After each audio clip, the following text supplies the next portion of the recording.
बिस्मिल्लाहिर्रहमानिर्रहीम। अस्सलाम वालेकुम नाज़रीन, मैं हूं कंबर ज़ैदी। डिजिटल मीडिया आप मेरा देख रहे हैं। पीटीआई को बिल आखिर सुप्रीम कोर्ट ऑफ पाकिस्तान से रिलीफ मिला। कितना रिलीफ मिला, किस हद तक रिलीफ मिला, ये आज इस वीडियो में डिस्कस करेंगे।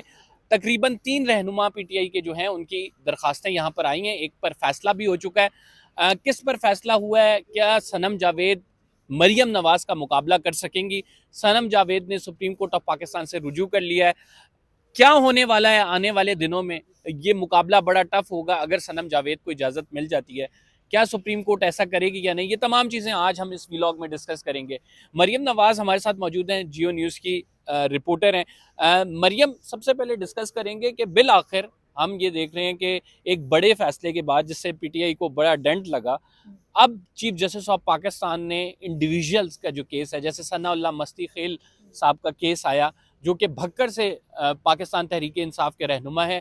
नाज़रीन, इलेक्शन ट्रिब्यूनल की जानिब से इनके खिलाफ फैसला आया था। सुप्रीम कोर्ट ऑफ पाकिस्तान ने फिर आज इनके हक में फैसला दिया है। इस फैसले की डिटेल्स पहले जानते हैं, क्योंकि इन पर इल्ज़ामात क्या थे कि इन्होंने टायर जलाए हैं जी एहतजाज करते हुए। तो इस बुनियाद पर इनके कागजात नामजदगी मुस्तरद कर दिए गए थे। तो मरियम, आज केस की समाअत में क्या हुआ?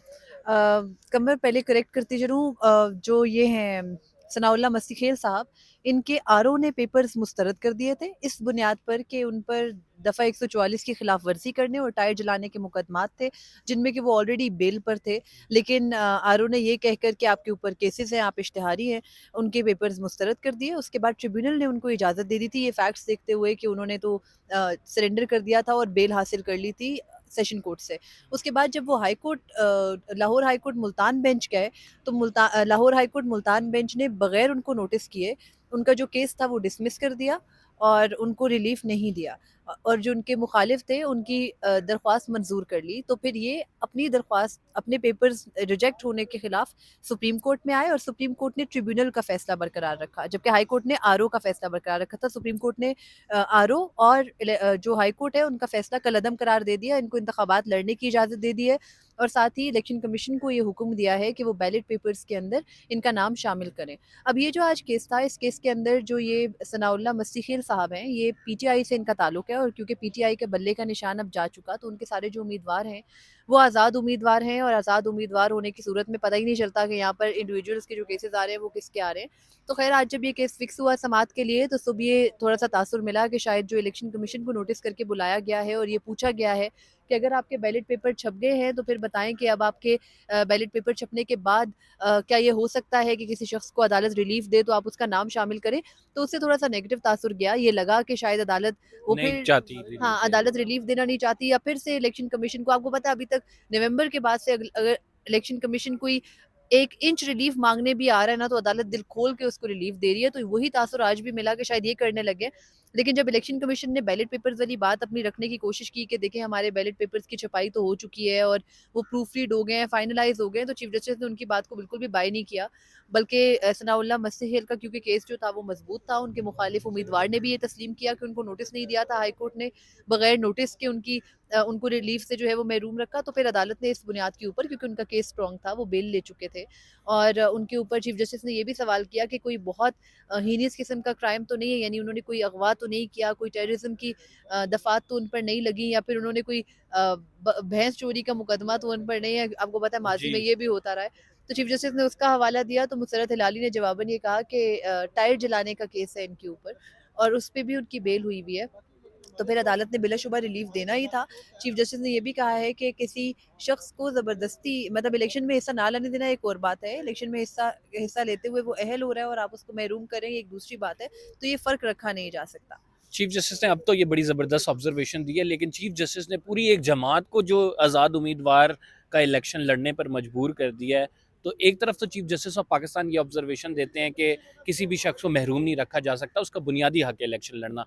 दूसरी जानिब आपके ही एक फैसले से अब जो है एक सबसे बड़ी पार्टी वो बगैर निशान के इलेक्शन लड़ रही है। कमर, इसमें एक फैक्ट ये भी है कि परसों I think Pakistan bar council के इलेक्शंस थे, तो वहाँ जब उन्होंने सहाफ़ियों को बुलाया, बताया नई बॉडी आई थी उनकी, वो अनाउंस करे थे, तो वहाँ आज़म नज़ीर तारड़ मौजूद थे। तो सारे, आपको पता है पाकिस्तान बार के तो मेंबर सारे सीनियर वकील हैं, तो वो वहाँ ये बता रहे थे हमें कि जब इलेक्शन एक्ट बना था ना 2017 का, तो उसमें जो पार्टी के आइन थे और जो दफ़ात थी जिनके तहत पाकिस्तान तहरीक इंसाफ के इंटर पार्टी इलेक्शंस को अब कलअदम करार दिया गया है। ये जो सेक्शंस थे ना इलेक्शन एक्ट के, ये पाकिस्तान तहरीक इंसाफ ने कह के शामिल करवाए थे कि पार्टीज़ के अंदर इतनी शफाफियत होनी चाहिए कि उनके जो इंटर पार्टी इलेक्शंस हैं, उनकी बेसिस पे डेमोक्रेसी का जो है वो ग्राउंड सेटल हो। तो ये बात वो बता रहे थे, तो उससे उन्होंने कहा कि तब एक बहुत बड़ी कमेटी बनी थी जिसने इलेक्शन एक्ट बनाया था 2017 में। तो तब वो कह रहे थे कि पाकिस्तान तहरीक इंसाफ का बहुत इसरार था कि ये सारे सेक्शंस जिनके के तहत सुप्रीम कोर्ट ने इंटर पार्टी इलेक्शंस पीटीआई के कलअदम करार दिए, उनको शामिल किया जाए। निटी-ग्रिटीज़ में जाएँ तो देखिए गलतियाँ दोनों तरफ से हैं। हाँ, सुप्रीम नहीं कोर्ट तो के वो ऊपर उन्होंने आज़म नज़ीर तारड़ साहब ने कहा कि बिल्कुल ठीक है हम करेंगे। फिर उन्होंने इलेक्शन कैसे कराया अपनी पार्टी के 5 पैनलिस्ट जिसमें मरियम नवाज़ साहिबा, मियां मोहम्मद नवाज शरीफ, शहबाज शरीफ, इसहाक डार साहब और उनको अनअपोज्ड इलेक्ट करा दिया। देखिए बड़ी पार्टीज़ जो अभी तक हैं पाकिस्तान में, उनमें एक जो जिसको आप कह सकते हैं इंटरेस्टिंग फैक्ट भी है और हमारी बदकिस्मती बदहाली भी यही है कि वो कोशिश ही नहीं करते कि अपनी पार्टीज़ के अंदर शफाफियत लाएँ। उनकी पाकिस्तान पीपल्स पार्टी के अंदर या पाकिस्तान मुस्लिम लीग नून के अंदर कोई भी खड़ा हो जाए, वो एक तो उनके अंदर जिसे कहते हैं ना आप, वो फ्यूडलिस्ट सा एक निज़ाम है, जो बादशाह के बच्चे हैं उन्होंने ही पार्टी की दौर सँभालनी है, नीचे से किसी बंदे ने उठ के आना नहीं है। तो वो वाली चीज़ है, वहाँ पे इलेक्शंस होने की ज़रूरत ही नहीं है। फिर ज़ाहिर है कि इस तरह की पार्टी जिसमें ऑलरेडी नवाज़ शरीफ जो है वो भगवान है और बाकी सारे उनके इर्द-गिर्द वाले लोग हैं, वहाँ पर वो किसी और को आने नहीं देते हैं, तो फिर इलेक्शंस जब कोई उठ के चैलेंज ही नहीं कर रहा अंदर पार्टी जी। से, तो कैसे इलेक्शन कमीशन या कोई भी उनके खिलाफ कार्रवाई करे, ये वाला प्रॉब्लम है। अदरवाइज़ पीटीआई का आपको पता है हमेशा से यही मसला है, इमरान खान नहीं है तो पीटीआई नहीं है। तो अब इमरान खान जेल में है तो ये होना ही था, पहले भी अकबर इज़ बाबर ने नहीं छोड़ा था फॉरेन फंडिंग इमरान वाले खान ने मामले पे। अपनी तरफ से हिकमत अमली की कि बैरिस्टर गौहर को चेयरमैन लगा दिया कि किसी हुँ। तरह बल्ले का निशान बच जाए, लेकिन वो काम नहीं आया।